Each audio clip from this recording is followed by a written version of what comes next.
Welcome back to New Rockstars. I'm Erik Voss, and with trailers like the one for Doctor Strange in the Multiverse of Madness teasing the mind-blowing return of Patrick Stewart as Charles Xavier, some skeptics shrug off these promo materials as marketing manipulations. Trailer imagery doctored to lie and mislead viewers into paying to see these movies that don't actually include any of these shots we all went apeshit over.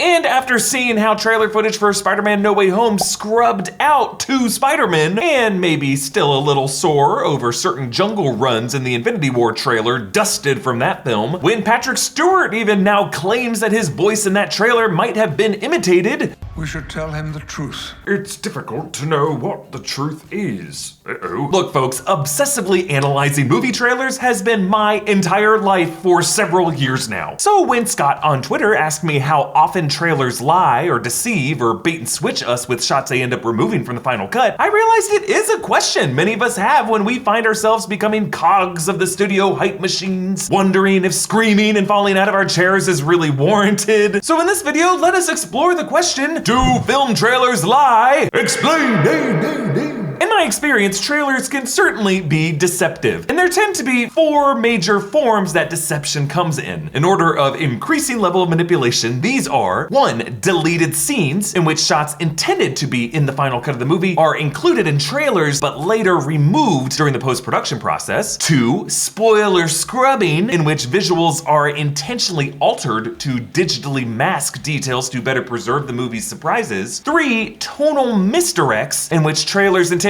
splice together out of context moments to exaggerate the drama. And 4. Glamour shots, in which dramatic visuals never intended to be in the movie are staged for a trailer to make the film more marketable. Now, some people out there claim that studios use glamour shots all the time in trailers. And while it has happened, it's actually pretty rare. And the reason I go so hard on these movie trailers when they drop is, in my experience, trailers don't really lie. The most common explanation behind shots and trailers not showing up in the movie is that they were simply deleted scenes removed from the film later on in post-production after early trailers released with that footage still in it. Let's start with many critics' go-to example, the trailer for Avengers Infinity War. It ended with the amazing shot of Cap and Bucky, Rhodey, Black Widow, Okoye, Black Panther, Falcon, and Hulk charging slow motion toward camera in Wakanda, a shot that not only did not appear in Infinity War, Bruce Banner never hulked out fully at all in the movie. However, when this trailer dropped in November 2017, which was a full 5 months before Infinity War's release, Hulk was planned to appear in Wakanda in this movie, and this shot was going to be in the film. Marvel confirmed this by releasing behind-the-scenes footage and animatics showing Bruce and Hulk during their fight with Cull Obsidian finally working out their differences, and Hulk bursting out of the Hulkbuster armor, leading to him talking to Natasha in smart Hulk form. But late in the game, the film's producers decided this transition would be too much of a victory for Banner, and they wanted Infinity War's ending to be more of a downer, so they moved the smart Hulk transition to Avengers Endgame. Infinity War trailers also included a shot of Banner and Natasha that was removed, a line from Thanos. Fun isn't something one considers when balancing the universe. But this does put a smile on my face. Also removed from the final cut, the Spider-Man No Way Home trailer featured Wang warning, "Don't cast that spell. It's too dangerous." And in the final cut, he just tells Strange to leave him out of it. They also, of course, changed Strange saying Scooby-Doo this shit to a more family-friendly trailer version. Please, Scooby-Doo this crap. Endgame trailers also showed Natasha on a gun range, removed from the final cut. Spider-Man Far From Home trailers showed Peter fighting gangsters in a restaurant. That was removed. Eternals trailers showed Thena fighting in the Hanging Gardens of Babylon. That was removed. The Iron Man 2 trailer had an alternate take of Pepper throwing Tony's helmet out of the plane that was replaced when Jon Favreau reshot the whole opening to make Tony less of a drunk. The Star Wars Rogue One trailer had a shot of Jyn Erso facing down a TIE fighter atop that tower that was removed when huge portions of that movie were reshot. The Amazing Spider-Man 2 trailers showed footage of Harry Osborn confronting Peter about his double life as Spider-Man early on in the film, but in the final cut, Harry did not put this together until the final battle. Thor Ragnarok's trailer had a shot of the 4 Revengers on the Bifrost all lined up, removed. Ragnarok's first trailer showed Thor's fight with Hela and the destruction of Mjolnir in a New York alleyway, and that whole scene was reshot later on to take place on a Norway cliff in order to give Odin's death more dignity and weight. And looking back on all those films, none of those changes changes really led to me feeling shortchanged. I honestly prefer filmmakers feeling free to tinker with and perfect their films right up until the last minute, and then,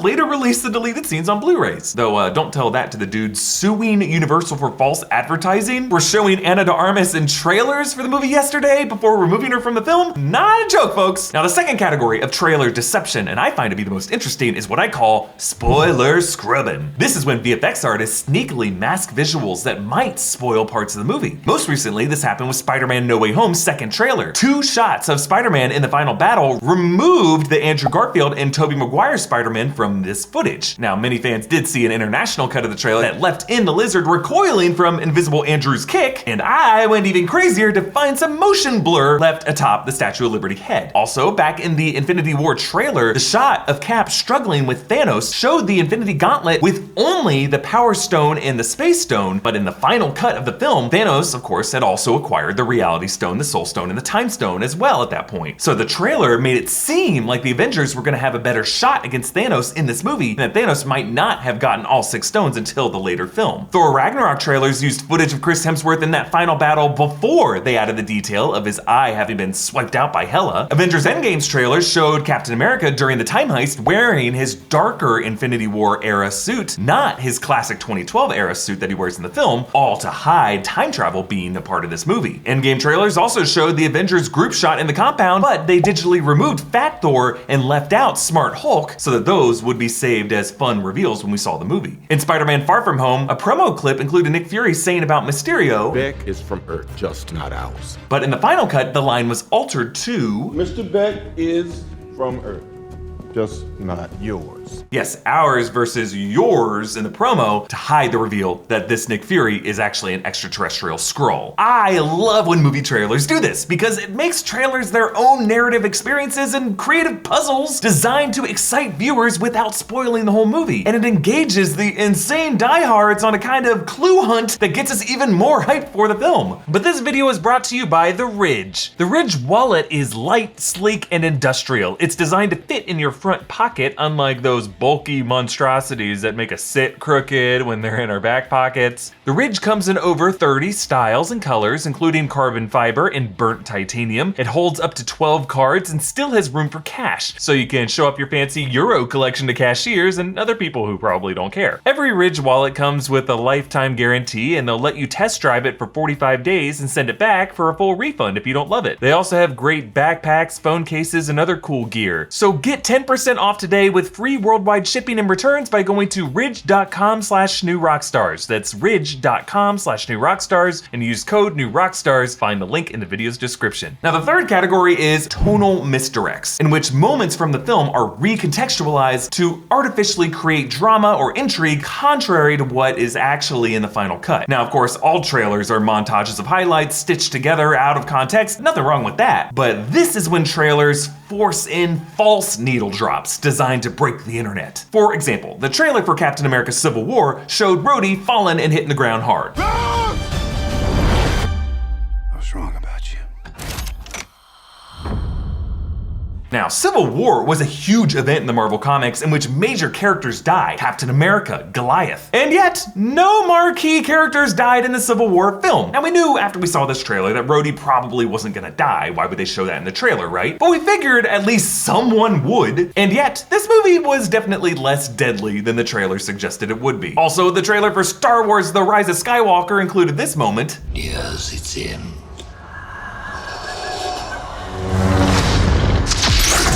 Yeah, the voice of Palpatine, a puff of Vader's breath, and then a shot of hooded Rey with a double-bladed red lightsaber, of course, in the final cut of the film, revealed to be an illusion, but in the trailer, certainly misleading. Really, trailers showing dream sequences or hallucinations is often what leads to audiences feeling misled the most. Like infamously, trailers for Kangaroo Jack made it look like this was gonna be a movie about a talking kangaroo. Nice. I said a hip hop. The hippie to the hip hop. You don't stop. Kangaroo Jack. When really, this moment was just one brief scene where Jerry O'Connell's character briefly hallucinates the kangaroo talking and rapping, and that does not happen throughout the rest of the movie. Sometimes the misdirects are actually part of the story. Like in Iron Man 3, trailers and other marketing focused heavily on the Mandarin as the villain. You don't know who I am.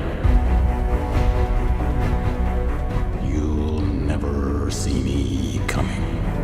And And yes, even though Ben Kingsley's character is revealed in a twist to actually be a patsy, this movie's first half does at least try to maintain that charade until that midpoint reveal. So you can't really blame the trailer for that. Really, the most egregious and rarest type of movie trailer deception is what I call glamour shots. Because these days, increasingly, a lot of trailer imagery is really coming from pre-production camera tests. Like Matt Reeves, the director of The Batman, actually intercut shots of Robert Pattinson's wardrobe fitting for that first trailer at DC Fandom in August 2020, and Joker director Todd Phillips released a trailer that was really just a camera test with Joaquin Phoenix. I don't think there's anything wrong with these. They're clearly presentational, not pretending to be moments in the film, and they still did a really good job evoking the tone of those films. But the deception occurs when studios insert shots in trailers pretending to be moments from the film, but were never actually planned to be in the movie. Trailers for The Force Awakens focused a lot on Luke Skywalker. The Force is strong in my family. My father has it. I have it. My sister has it.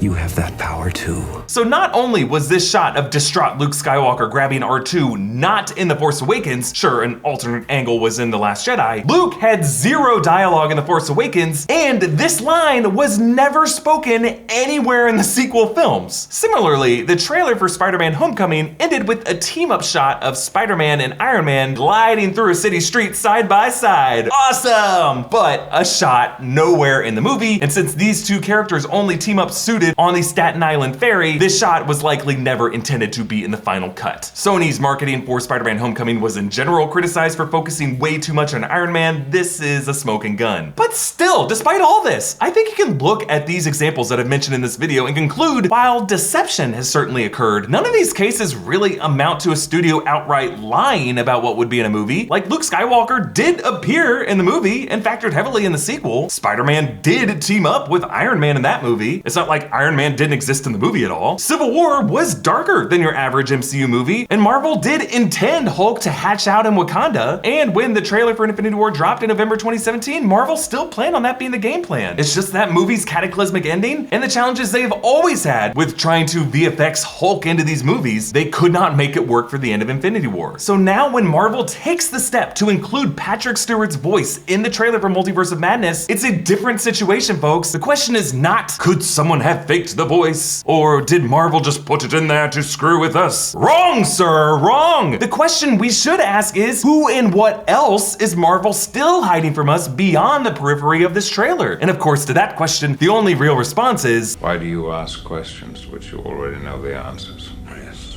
your continuing search for hope. yes, hope. Follow me on Instagram and Twitter at EA Voss. Follow New Rockstars, subscribe to New Rockstars for more analysis of everything you love. Thanks for watching, bye.